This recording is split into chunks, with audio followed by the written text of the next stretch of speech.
整腸剤や胃腸薬を飲んでも全然効かない。何かがおかしい。そう思いながらもどうしていいか分かりませんでした。でも言われたことは、内視鏡で検査しても全く異常がないので、ストレスのせいでしょうということだけでした。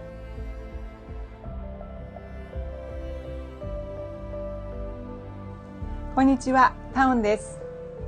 今日は私の個人的な経験についてお話ししたいと思います。25歳の時、私は突然盲腸になりました。それまではお腹を壊すこともほとんどなく、胃腸がとても強かった私です。でも、その盲腸の私の人生を20年間変えることになったんです。盲腸の後からお腹の不調を繰り返すようになりました。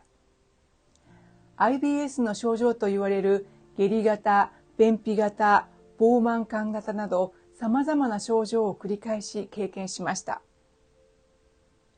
大きな病院にも何度も行きました。薬もたくさんもらいました。でも症状は全然回復しませんでした。20年間私は腸の問題とともに生きてきました。でも数年前、ようやく前進する答えを自分なりに見つけたんです。今日はその IBS とともにあった20年間の旅と、最終的に私を助けた日本の古代の知恵について世界中の皆さんとシェアし、なぜ私が腸や発酵、日本の英知に関する発信をしているのかについてもお伝えしたいと思います。私は20代になってから人前で自信を持って話す練習になると思ってボイスレッスンに通い、イベントなどでの司会のアルバイトを少ししていたことがあります。もともと恥ずかしがり屋だった私にとってこれは大きな挑戦でした。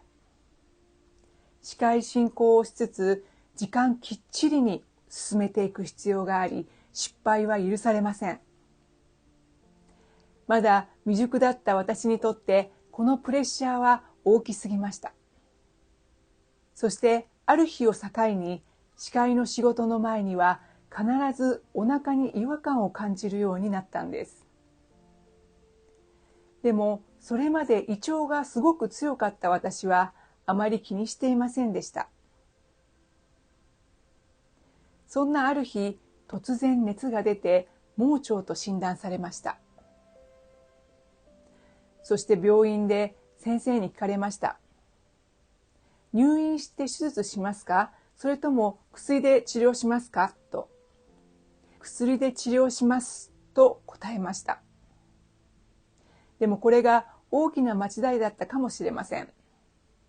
点滴で強烈な抗生物質を体に入れていく治療。それが体に合わなかったのか、点滴の後に吐いてしまうこともあるくらい辛い治療になりました。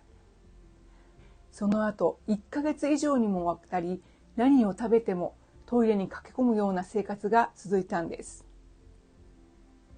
整腸剤や胃腸薬を飲んでも全然効かない。何かがおかしい。そう思いながらもどうしていいかわかりませんでした。その後、大きな病院にも行って相談し、検査もしました。でも言われたことは、内視鏡で検査しても全く異常がないので、ストレスのせいでしょうということだけでした。そしてまた整腸剤を処方されるだけです。本当にショックでした。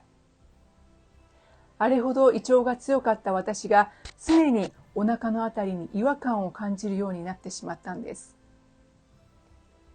それが今から20年以上前のことです。そこからの20年間、私は常に腸と共に生きてきました。日本では健康保険制度が充実しているので、いろいろな病院に気軽に相談に行くことができます。でも西洋医学の病院ではほぼどこも同じ回答でした。ストレスが原因だと言われるのです。ただ落ち込んで帰ってくるだけでした。サプリや薬もたくさん試しました。一時的に良くなる瞬間もありました。でも本当に安心できるほどには私自身の経験ではなりませんでした。そもそもこの問題に本気で向き合ってくれる病院もあまりありませんでした。20年間苦しみ続けました。腸の調子が悪いと不安が増したり、不安が多いと逆に調子が悪くなるという連鎖にも悩みました。そしてある時、私は調べに調べて、腸内の細菌の種類や IBS、SIBO などのリスクを調べられる病院を日本で見つけたのです。少し高かったのですが、検査を受けてみることにしました。結果は、私が IBS である可能性が非常に高いと示しました。これには私自身も驚きました。普通の人の腸内にある特定の腸内細菌だけがほぼいなくなっていたのです。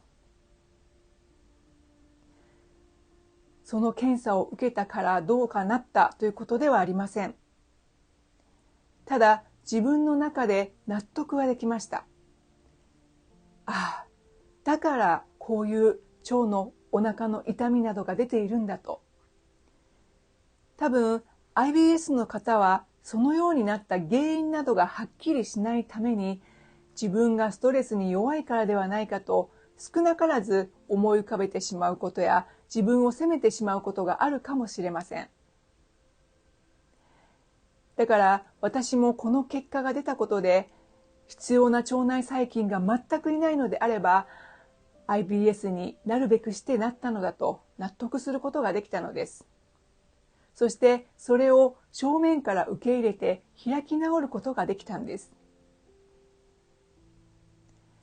それまでなんとなく諦めていた自分の体や腸の改善と本気で向き合ってみようと覚悟を決めました。私が運営するこのチャンネルは日本の発酵食品の紹介からスタートしています。その理由は私自身が腸というものの威力と腸が脳に及ぼす影響力、そして腸が蘇ればどのように体が変化していくのかということを20年以上も自分自身の体で経験し研究してきたからです。日本では腸があるお腹の部分のことを腹と呼びます。体の最も大切な部位として古代から認識されてきました。この腹こそが生命力の源として精神的、身体的な健康を司る中心的な存在であるという考え方が日本の古代から受け継がれてきています。私はこのチャンネルを始めました。発酵食品の紹介からスタートしたのは、私自身が腸の威力を知っているからです。もしあなたも腸の問題で何か悩んでいる方がいたら、ぜひコメントでシェアしてください。おそらくそれを見た他の方々も同じような症状、問題で苦しんでいることがあるかもしれません。そして多くの人の助けになるかもしれません。ぜひ教えていただければ嬉しいです。私は医者ではありませんので、専門的なご相談についてはぜひ病院に行ってご相談ください。本日もご視聴いただきありがとうございました。